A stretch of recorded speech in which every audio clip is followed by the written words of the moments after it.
One last time, I have to see this ground. It's beautiful now, as if nothing had happened here. Soon they will tear down the main house, and then nothing will be left. Nothing. Except what I remember. I grew up in the town nearby, where my father was the mayor, and where this house stood waiting for me. It was built by Wilfred Butler. We had never seen him, and he never lived at home. Until the day before Christmas in 1950, he finally did come back for the last time.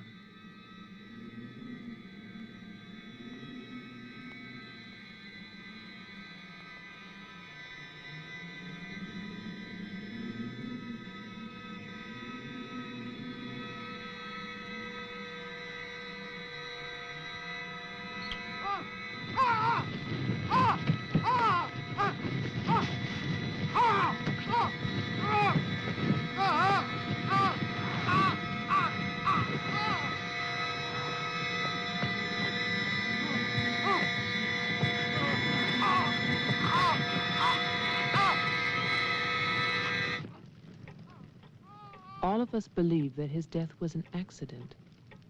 No one knew that another person had come to Butler House that Christmas.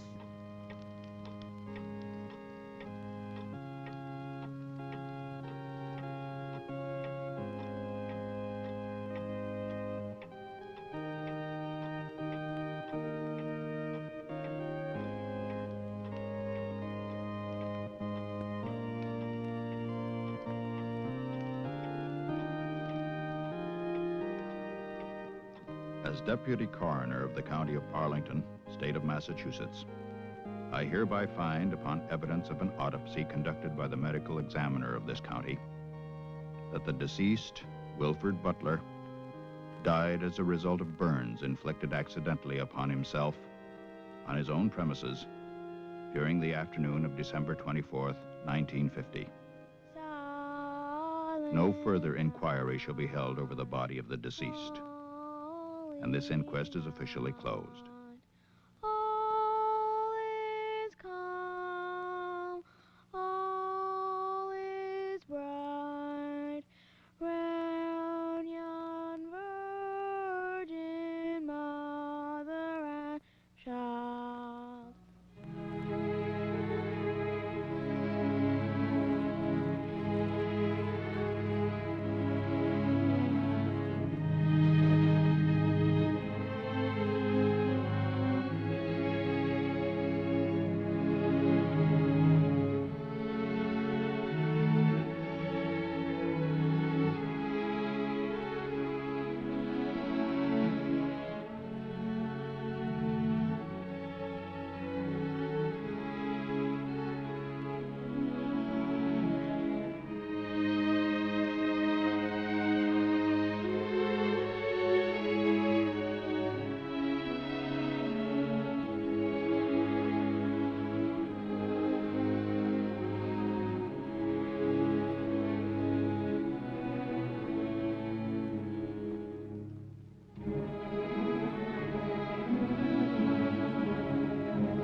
After the coroner's inquest, on New Year's Day, they buried Wilfred Butler.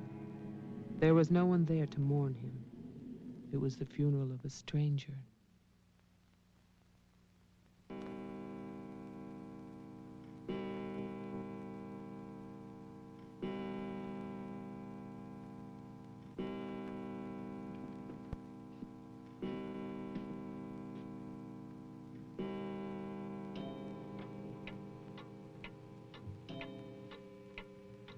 I, Wilfred Butler, being of sound mind and body, at least what the world considers sound, do hereby leave my house and its grounds and all personal effects within that house to my only surviving relation, my grandson, Geoffrey Butler. And I solemnly charge him with one duty.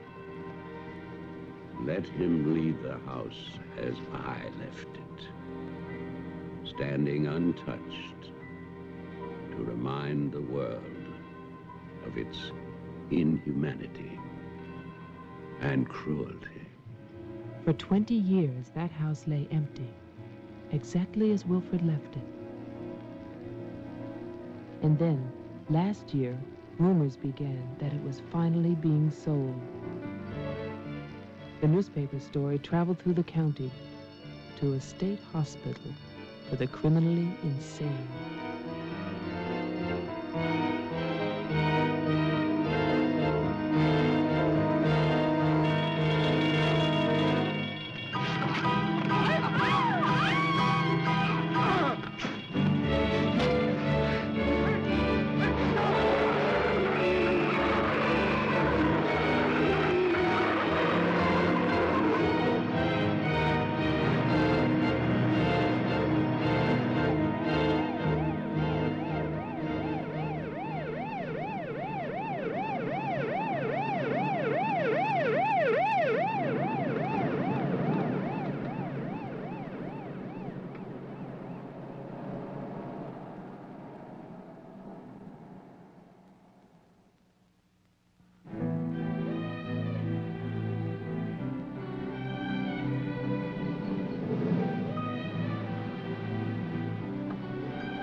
The man who came to sell the house had never seen it.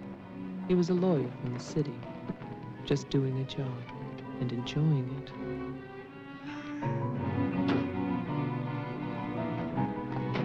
Stop and look serious, please. Oh, you're hopeless. Oh, look. Hey, wait, where you going now? The mayor's gonna have a fit, kid. One more shot. Come on.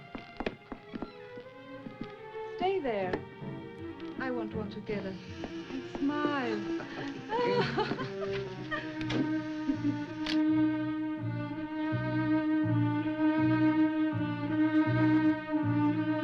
For all the news as it happens, stay tuned to WLIX, your voice of the Northeast. This is Roger Fowler with local stories. First, today's headlines. A warehouse fire still rages in Elizabeth. Police suspect arson. That escaped inmate at Margaretville State Hospital still at large, still hunted by state police. And over in Roxbury, the city passes a controversial housing code.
Well, didn't I tell you? It's beautiful. Can we see the rest of it? Honey, that was it. I think the mayor's waiting for me. My love is such an important man. Right. Laura always says that. Darling, What? don't be long. Honey, if you get bored, just look at the view. Sooner or later, that viaduct's gonna take us back home.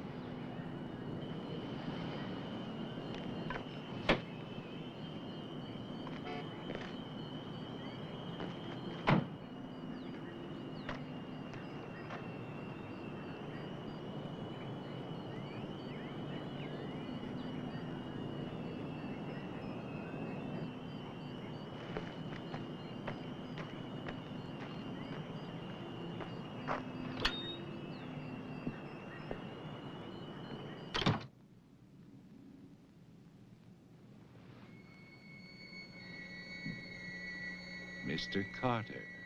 Mr. Mayor.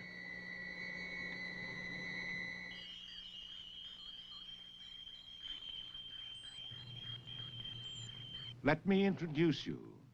This is Charlie Toman, who publishes our weekly newspaper, The Patriot. Mr. Tolman? And this is Tess Howard. How do you do? She operates our switchboard. Oh, really? We call her the communications director. And this is Bill Mason, Mason? our sheriff.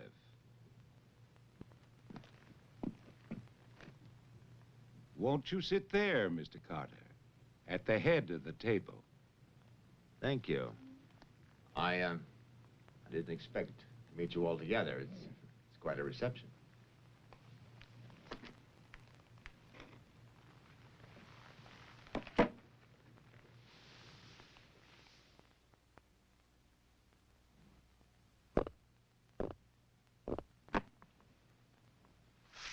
All right, let's begin. As you know, I've been retained by Jeffrey Butler.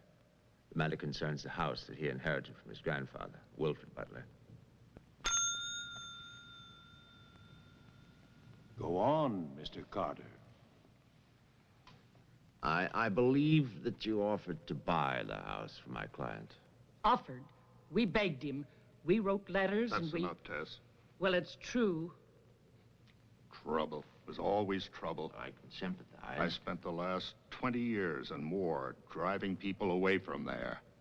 Prowlers, burglars, kids, they're the worst. Chasing for nothing because of that will.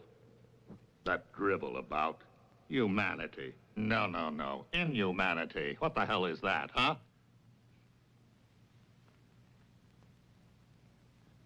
Yes, well, he was a bitter man. Hate. It must have been very hard. It must have been hate.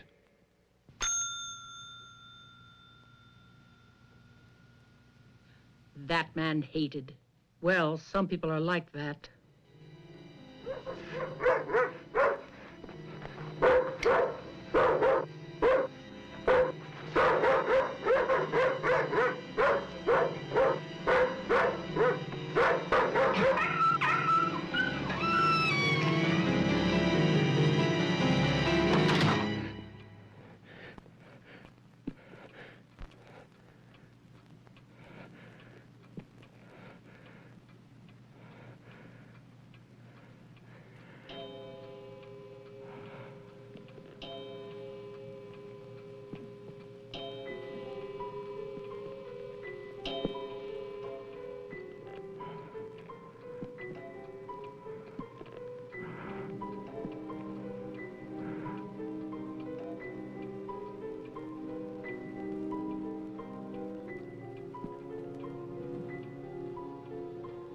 The question is, well, do you still want the house? Are you offering it to us, Mr. Carter? Exactly. Why now? Well, that's Mr. Butler's business, isn't it? You know we're not rich. Most of us came here during the Depression. But we love this town. It's our home. And naturally, you want to improve it. Exactly.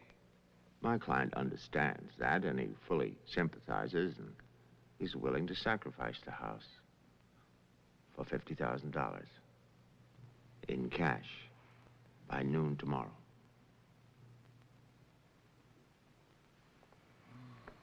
That's an awful lot of cash. It's also an awfully good bargain. You could go to Wilton. You could go now to the bank. Am I clearly understood? All that cash. Perfect. I'll wait for your answer till tomorrow. You're spending the night here? Yes. May I ask where? At the Butler house.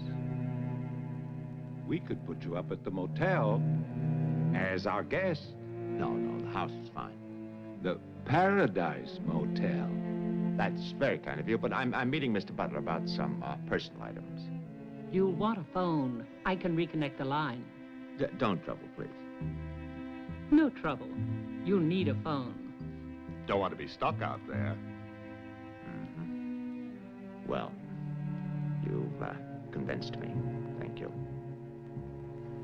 By the way, have you known Mr. Butler a long time? No, I've never met him. He called me and asked me if I'd handle this for him. I said yes. He had the key delivered to my office. Mr. Mayor, Sheriff, Mr. Tolman, Miss Howard, see you all tomorrow. In fact, I'm looking forward to it.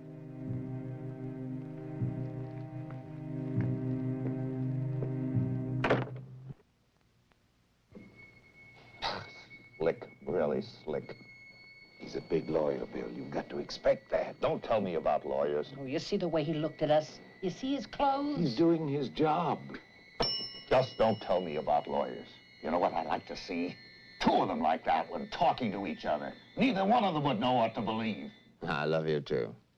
Honey, when I get home, I'm going to have a nice surprise for you. No, I can't tell you what it is now. It wouldn't be a surprise, now would it?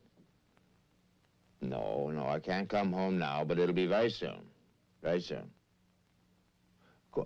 Honey, of course I miss you. Yes, I miss Mommy, too. Laura, how are you, kid?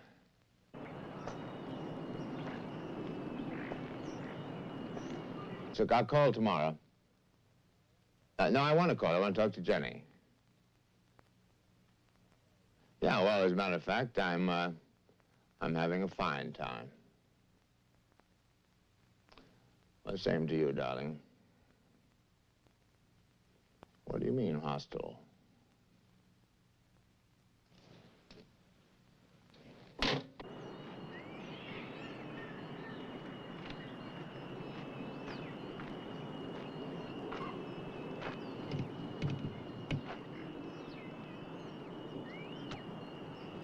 I was wondering, if we get it, what then? Tear it down. Okay. I'd better get going. Do me a favor, Tess. Call Diane, tell her I'm going to Wilton, and I'll be back late.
It's fantastic, isn't it? Yeah. Butler wasn't kidding. Nobody's lived here for years. That would be such a waste. It's his grandfather's monument. You know, there's a caretaker who keeps this place just the way he left it. What kind of monument is this? Well, that's the trouble. Nobody remembers anymore. That's what usually happens in America. I remember this. And he walks with me, and he talks with me, and he tells me I'm his own. And he walks with me, and he talks with me, and he tells me I am his own, and the joy we share as we marry there. You're not serious. I used to hear that at funerals. At funerals? Yes. I was a kid in Chipley, Georgia. There was also a Chipley, Florida. But they have both been subsequently eradicated from the map. None other has ever known.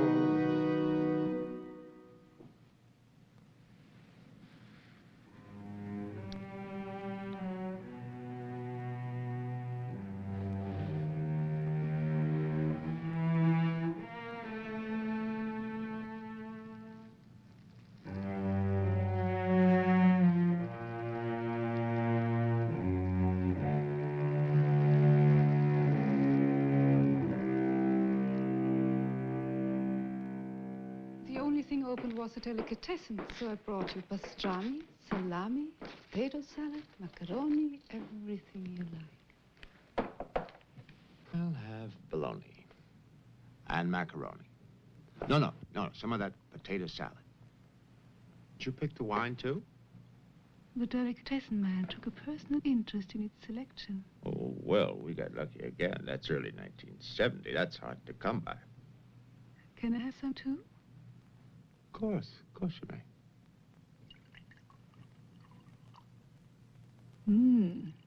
Thank you.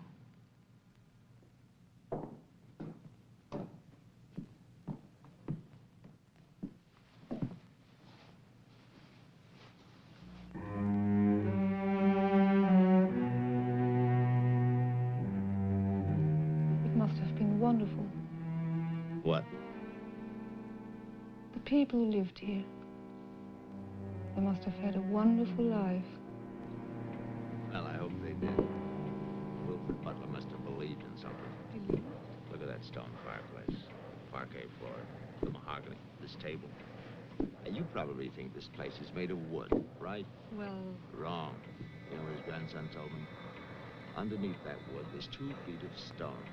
The foundation is 8 bricks wide. Now, someday they're going to come in here and they're going to tear this place down and they're going to build little tract houses all over this property on quarter-acre and half-acre lots. And that bulldozer's going to come up that hill toward this house.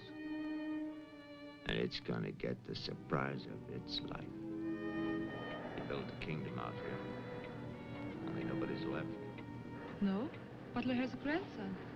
No. He's probably like the rest of us, wants money. You know, he's asking $50,000 cash for this place, and if he only wait, he can get at least $250,000. But he won't take his time. So he'll get screwed.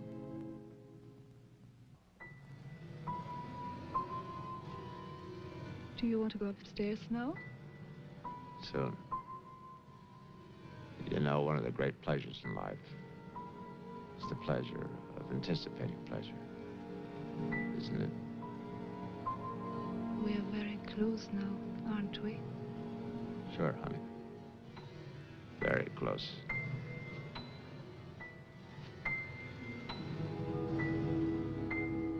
I don't see any beds yet. Well, keep looking, honey. Butler said the place was furnished.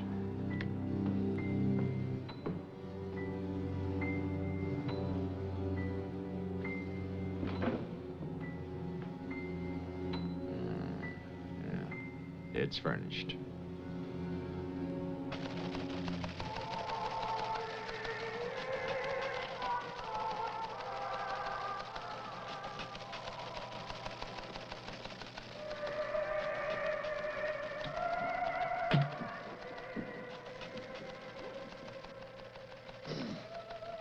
Anything doing? No, sir. But look at this. More football, huh? Look how they smeared that quarterback. Look at his arm. Got no time now. Oh, Tess. How about that telephone up at the Butler house? Is it working? Well, try it now. I'll wait.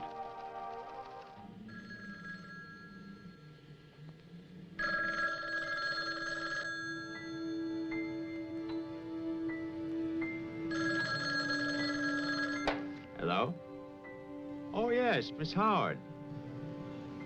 Yeah, the phone's working fine. Very nice of you to call. Thank you. Good night. Honey, I'm going down to the car to get some cigarettes. Be back in a minute. Okay. Don't get lonely. No, no.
Did you get your cigarettes? Yes, I did. May I have one? Sure. You know, it's the most amazing things. These cigarettes come in these very small packages these days. Oh, that's for me? Mm-hmm. Can I open it? Oh, no. Our Christmas is day after tomorrow. Is that an order? Yes, ma'am, that's an order.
Bill, someone's calling from Butler House. Okay, put him on. Go ahead now. Mr. Carter? I'm not Carter. Who is this? The honor. Butler. I'm worried, Sheriff. Carter's not here. Speak up, I can't hear you. I can't. I'm sick. Can you come here? What is it? What's wrong? His car's here, but he's gone. Won't you come? Okay, okay. Now you stay put in that house. I'll wait for you. Please, hurry. I'm afraid. Now take it easy. I'm coming.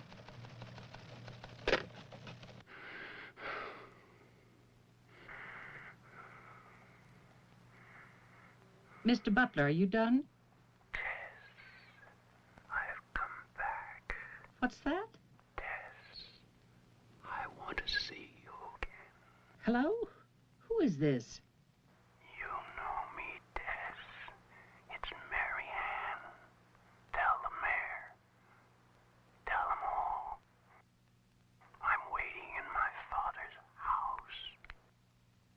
Tess, it's so lonesome here. Don't be long. Hello? Hello? Hello?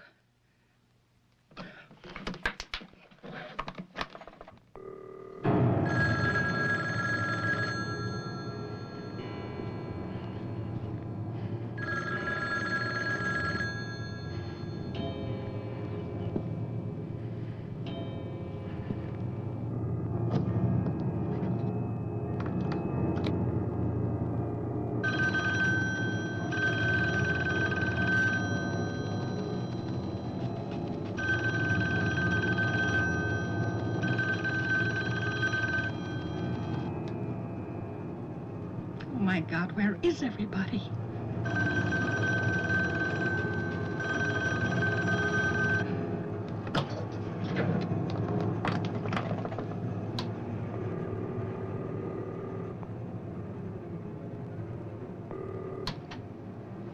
Hello? Oh, Maggie, thank goodness. What is it, Tess? Something's come up. Something urgent. Can you start early? Oh, honey, I'm watching TV. Maggie Daly, you get yourself over here.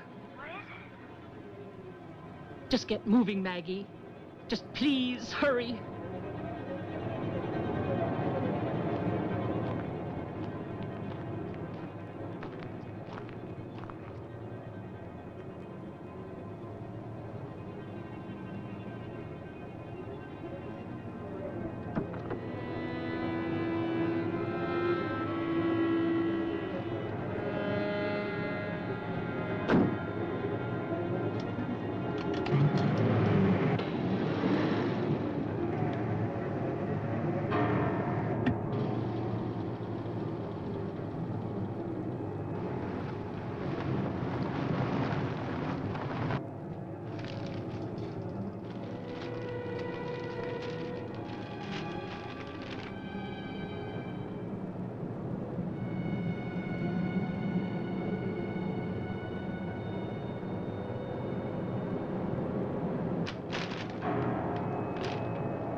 Come in.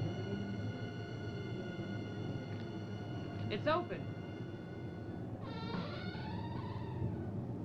Okay, mister, that's far enough. What do you want here? Mayor, Try again. My father's not home. And don't move. you want me to put my hands up? No. Just stay there. What are you staring at? I seem to remember you from the road. That's why I'm holding a gun. You scare me. That makes sense. Thanks. Does everybody carry one here? You can ask the sheriff when he gets here. I'll call him. I'm sorry to disappoint you, but the sheriff's office is empty. How do you know? I was just there. Who are you? Jeffrey Butler. Oh, you're the one who's selling the house. Yes. Have you any ID? Come on. Don't laugh at me. I want your ID. Some maniac escaped from Margaretville.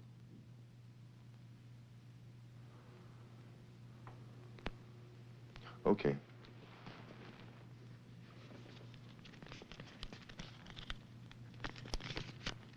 Put it on the table.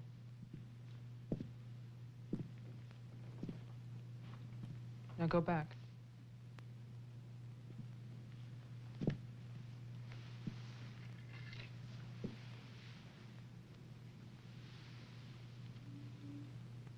California license. Lucky you.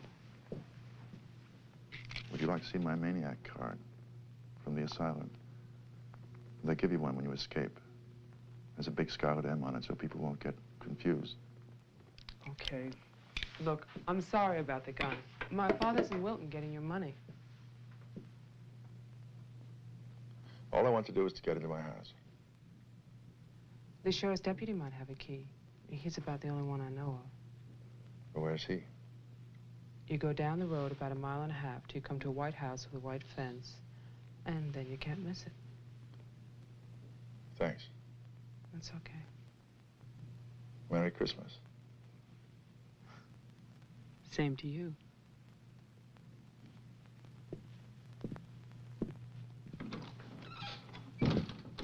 If I don't call back in an hour...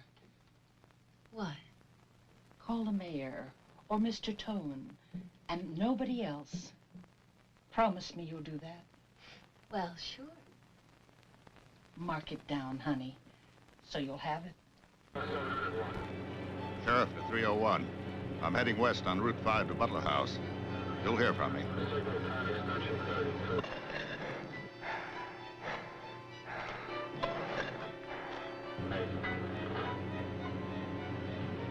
What the hell? What's that light out there?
Hi.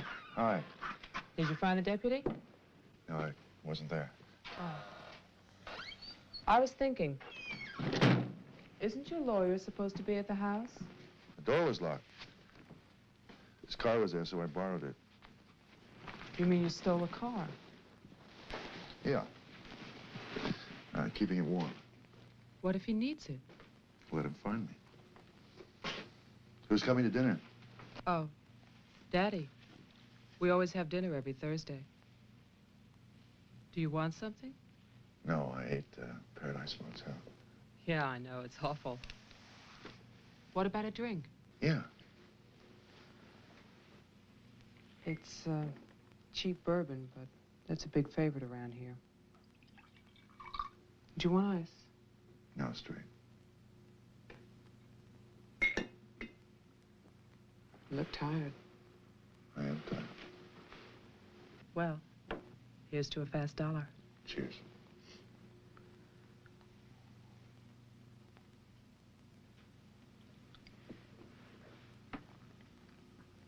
Why did you decide to sell the house?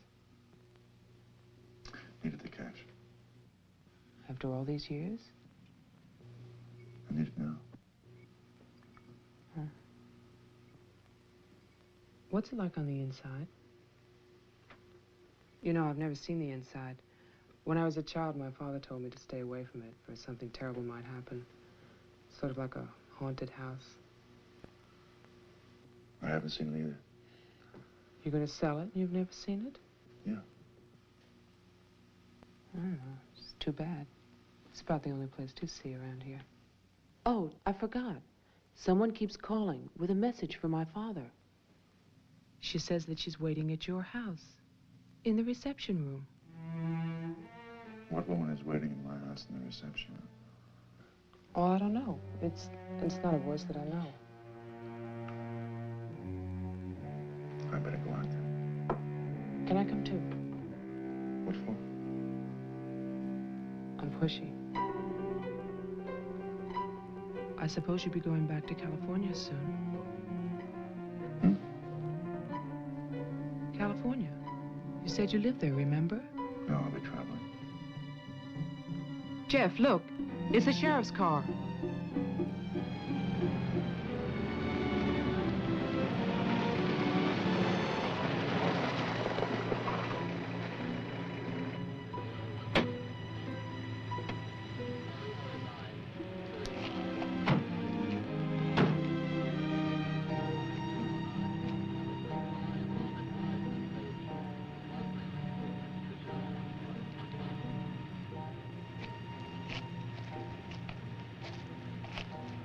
There's a light.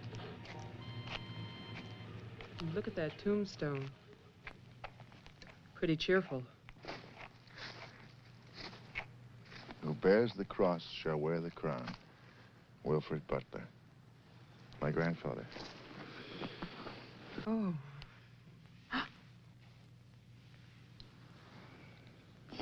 Someone left their sunglasses in the snow. They're the sheriff's. My lawyer's missing. So is the sheriff. You get strange phone calls. And now someone's fascinated by my grandfather's grave. Let's get out of here. You still want to go to my house? Yes. But I don't want to go alone. Listen. I'm not nervous. Well, of course you're not. Oh, it's the cold. I'm shaking from it. Let's get out of here. Okay. We'll get help in town. It's 10 minutes drive.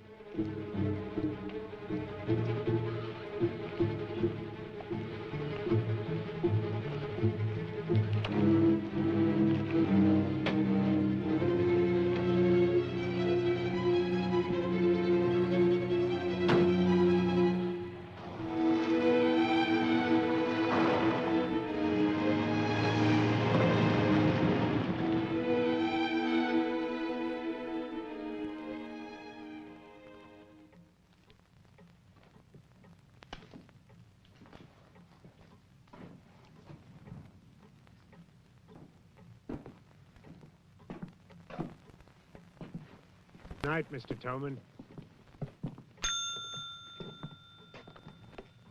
Have a nice holiday.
Deputy's not here, but Toman is.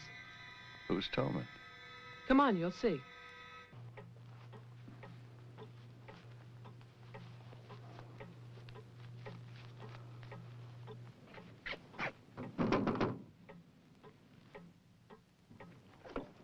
Mr. Toman, wait. No, please, I have to talk to you. I'm sorry. This is Jeffrey Butler. He's the one who's selling the house. He can't get inside the place. And my father's gone to Wilton. So we wondered...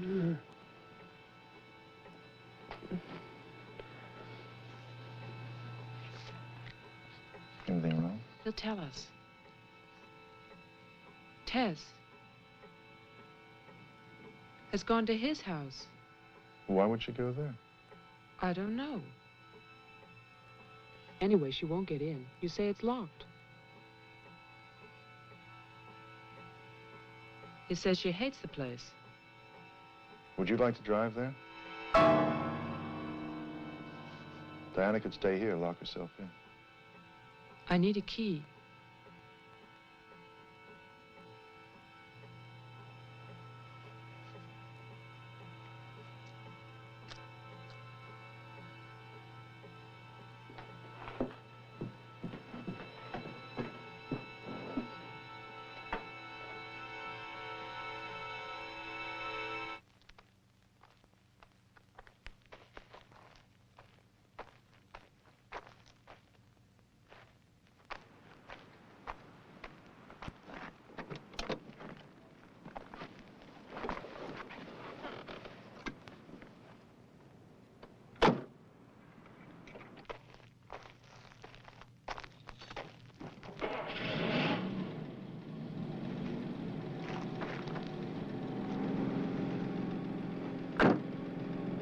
Oh, man, this isn't my house. It's Tess's.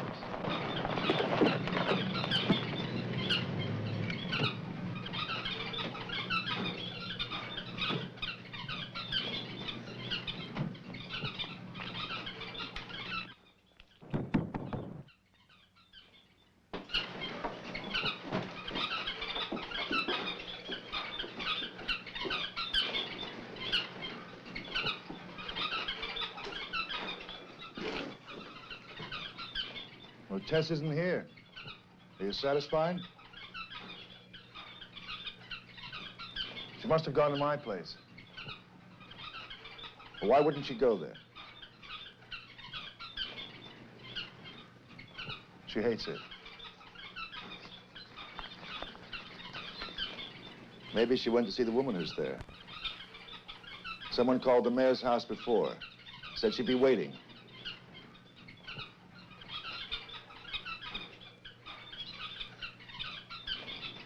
What is it?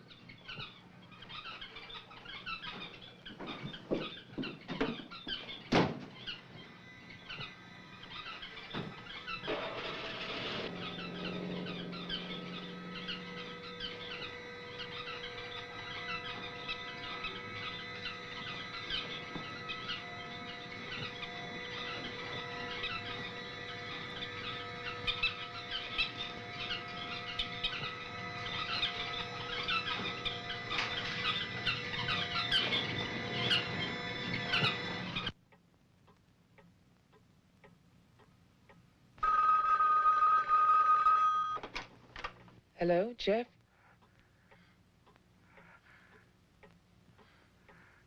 Hello? Is anybody there?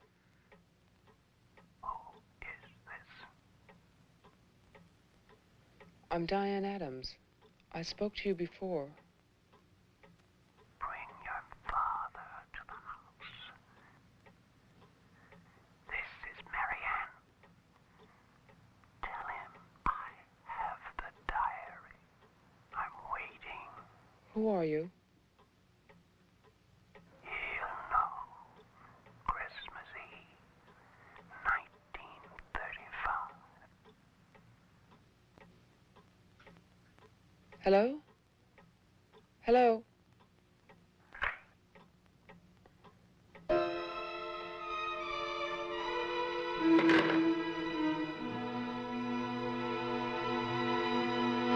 Five to 6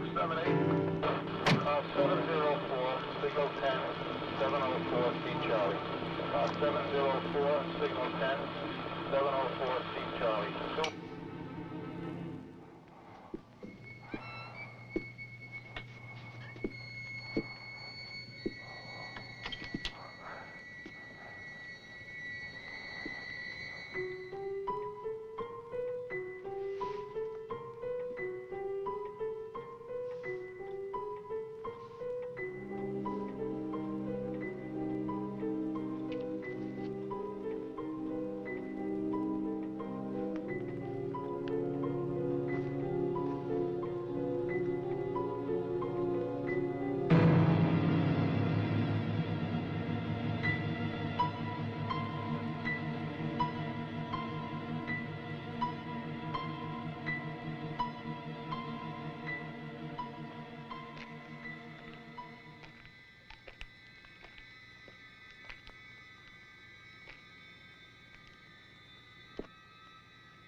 Sheriff, I saw your car.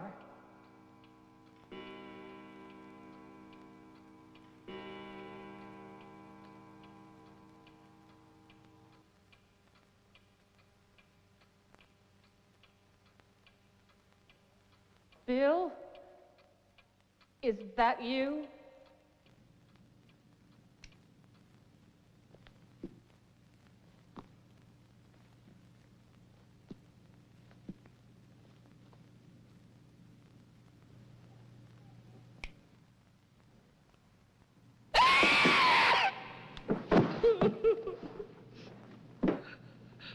Tess, you can't see me, but I can see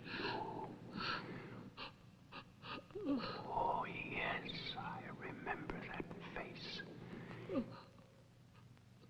You're older now, and fatter, but still Tess. And you're frightened, aren't you? Don't be afraid. I want to help you.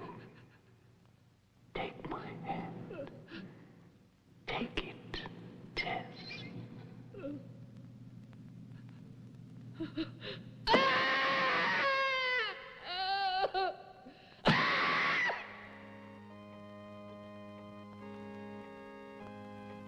The person on the telephone said 1935, Christmas Eve. But that's not the beginning. In 1927, Butler House was restored by Wilfred Butler. After that, I find social notes, parties, nothing special. Then, in 1930, Butler's wife, Catherine, dies of tuberculosis. In August 1933, it starts. Wilfred Butler's daughter is cruelly attacked and raped. Her name is Mary Ann, the same name as the caller who left those messages tonight. She's 15 then. On May 2nd, 1934, Mary Ann Butler gives birth to a son, Jeffrey Butler. Jeff. Early in 1935, Butler House is turned over to a Dr. Robinson as an asylum for mental patients. And then Butler goes on to say that he has committed his own daughter. Mary Ann will live at the asylum. There's no end to this story. It's been carefully cut out of all the papers. Why would Toman do that?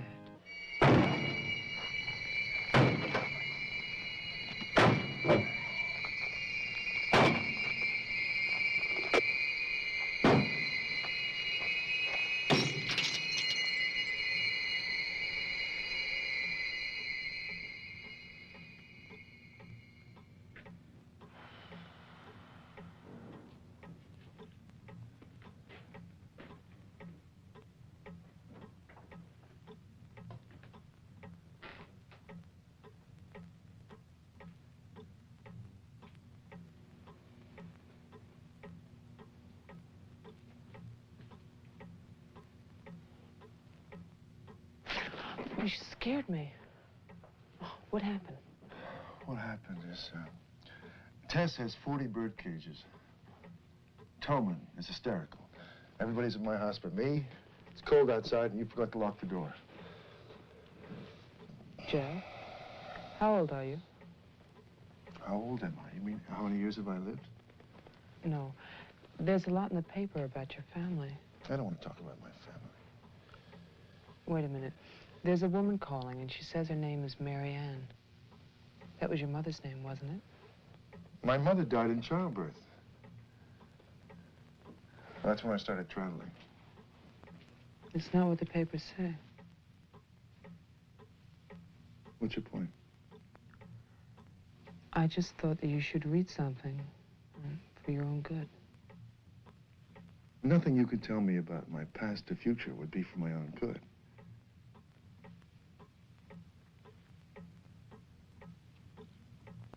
Where is the paper? It's on the table.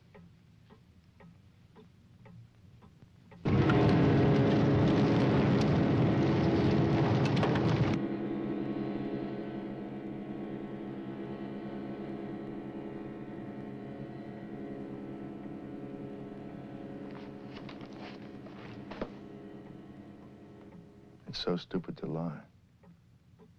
I missed the whole event. Jeff, maybe your mother's still alive. Maybe she's waiting for you at the house. I don't know.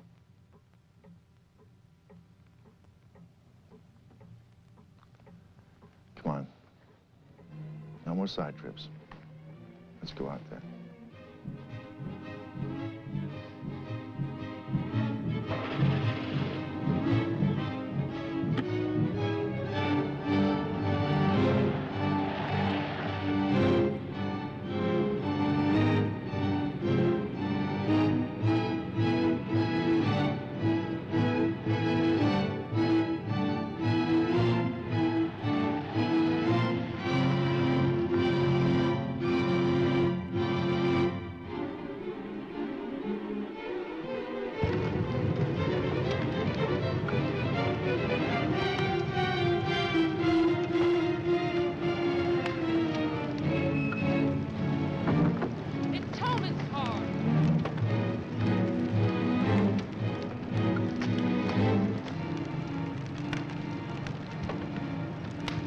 It's empty.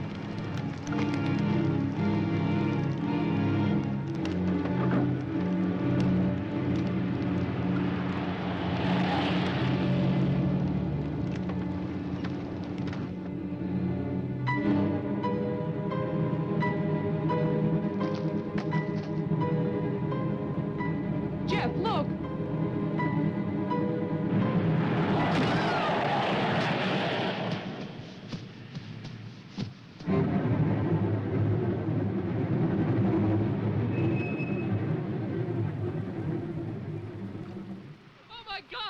Stay back! It's Toman!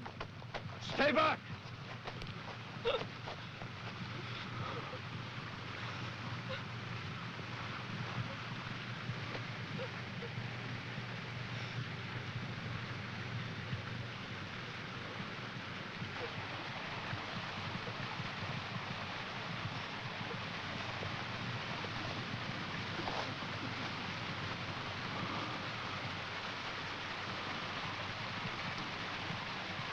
He's dead.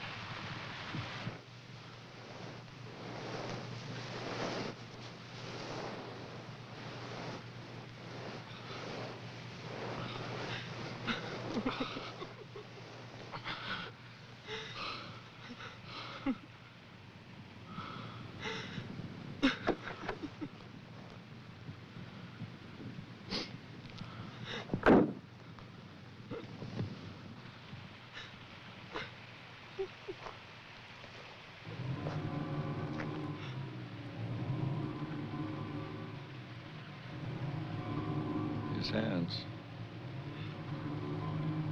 Somebody cut off his hands. You killed him. You killed Toman. He's asking for help. You killed him. Get in the car.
Butler house. The keys. He took them.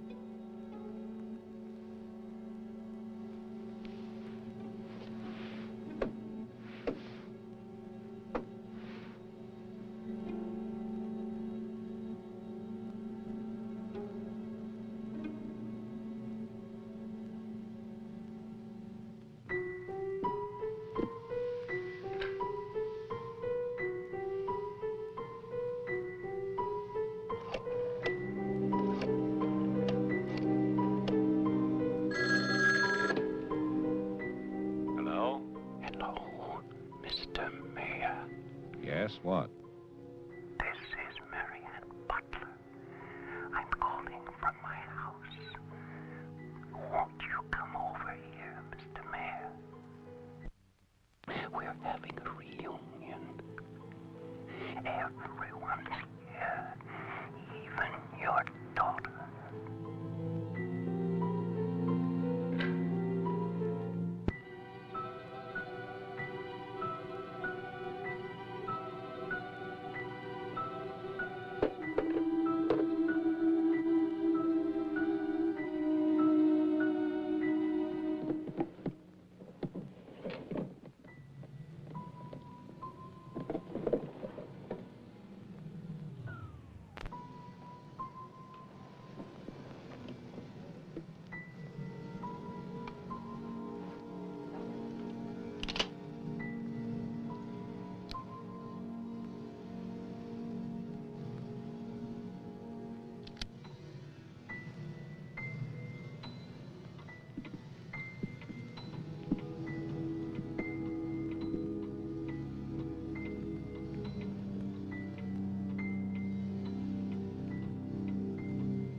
I write this knowing that no one shall ever see it. Not my beloved daughter, or even my grandson, Jeffrey. I write for myself in the hope of forgiveness, if that is still possible. And I write for you, Marianne, whose youth and innocence I have destroyed. By 1935, the doctors had treated my daughter for a year. I had believed they could cure her. The child, Jeffrey, was taken from us and sent to California. I turned my house into an asylum. I brought doctors to live there. I welcomed other patients. Eustace, all of it.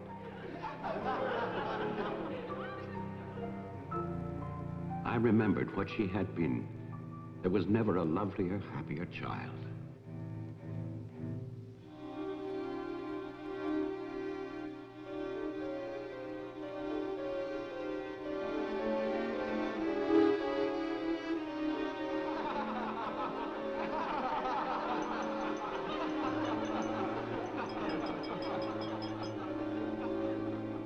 Ladies and gentlemen, now quiet, please.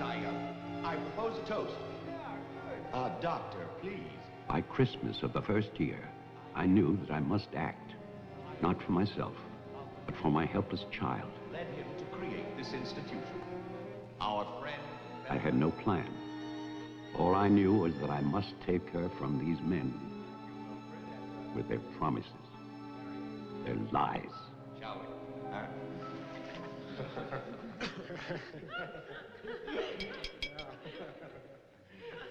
For he's a jolly good fellow, for he's a jolly good fellow, for he's a jolly good fellow, which nobody can deny, which nobody can deny, which nobody can deny, for he's a jolly good fellow, which nobody can deny. I knew that they would gorge themselves into a stupor that afternoon. It was their celebration. I expected no less. Since they had come into my house, they had acted as if they owned it. They had behaved like poor relations, half guilty, but finally unable to control their appetites.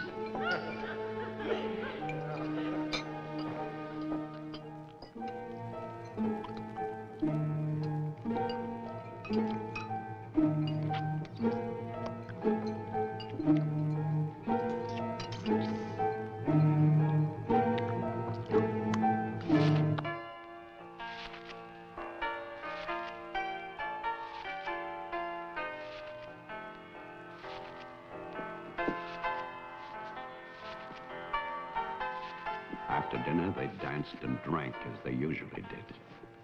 All the time, Robinson would smile and reassure me. They expected me to believe, because I had no choice. Wilfred, trust me. He really believed Marianne would be well. He saw a light. There is a light at the end of a long tunnel. Believe me. There is a light at the end of a long tunnel.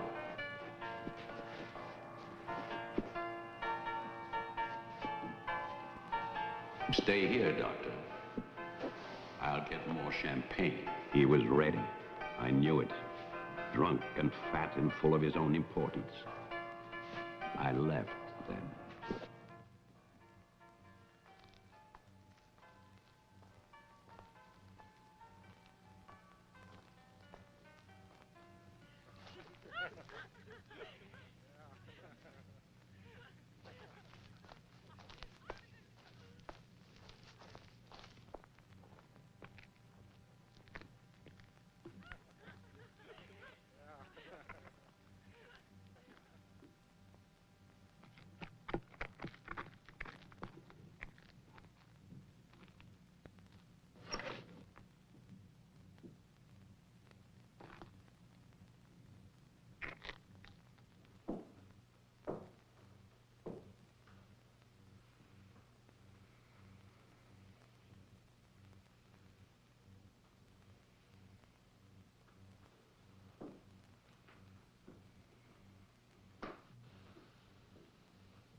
My cruelty to Marianne was inhuman. I know that. I had loved her. I had fathered our child, Jeffrey. I had brought her to this. But I swear that on that afternoon, all I wanted was to save my child.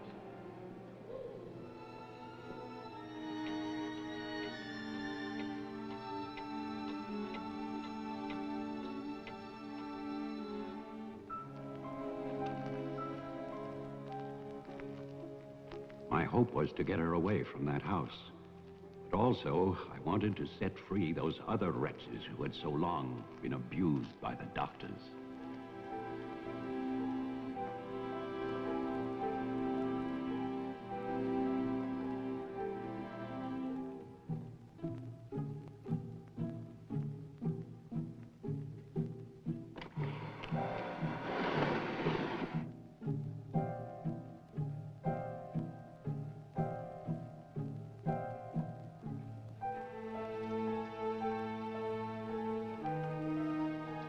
I knew what they might do if these inmates were freed. And this is my guilt. I knew, and still I freed them.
inmates started for the house, I went to get our car to take Marianne away. I do not know exactly when she slipped away from me. I assume that when they saw her in the dining room, the inmates believed her to be part of that household which they hated. And so, they killed her. Later, there was a celebration. And then most of the inmates fled. I don't know where. But I shall never forget what they did to my child. Since that Christmas, I have lived in prisons and asylums. Lived anonymously, as an animal. I have wandered in bitterness until all seasons have become as one. And that is a season of vengeance.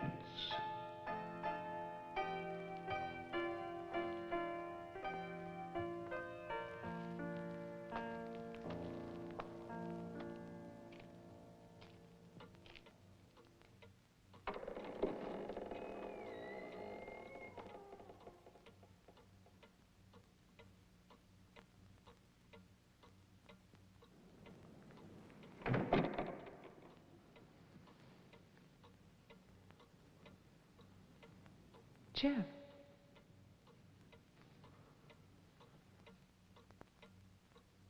Jeff? Wilfred Butler is still alive. This is still his house. Your grandfather died in 1950. He was burned to death in this house. My grandfather poured gasoline over a squatter he found here. The town wanted to believe he was dead. They still do.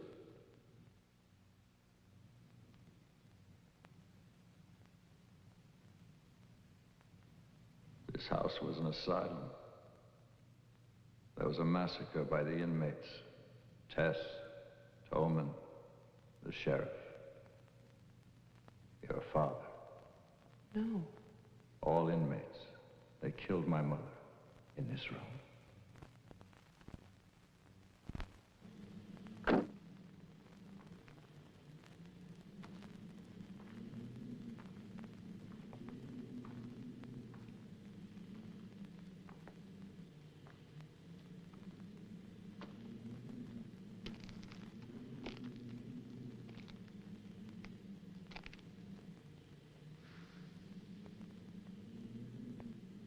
Who's that? Who's there?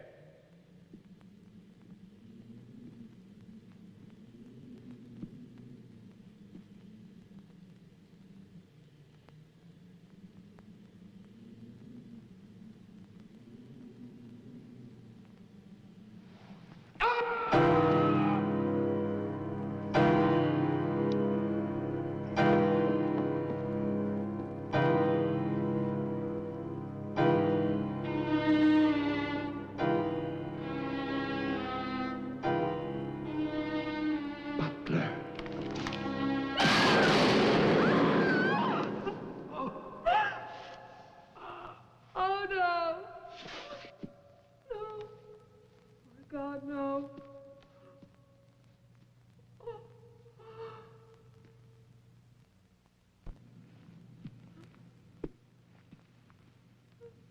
Daddy?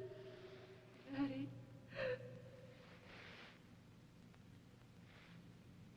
Diane? Jeff? Jeff? No. No. Jeff, why? Why? Sorry. Marianne.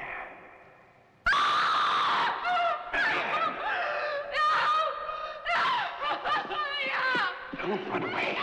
Don't. I'm your father. Don't be afraid. I won't hurt you. Please. It's all right. I won't hurt you. I need you. I would have seen you. I waited for you.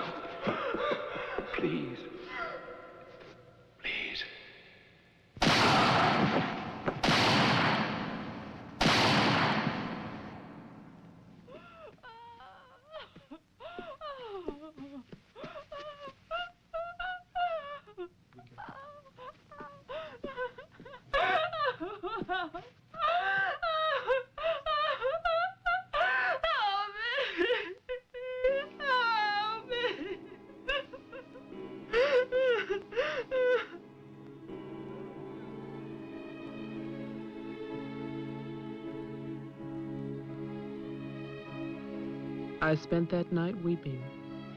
By morning, there were no more tears.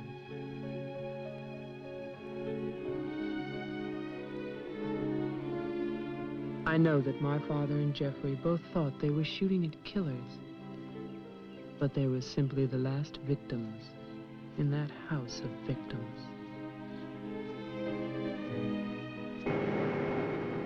And now, a year later, they will tear down Wilfred Butler's monument. But they can never destroy my memories of what happened here.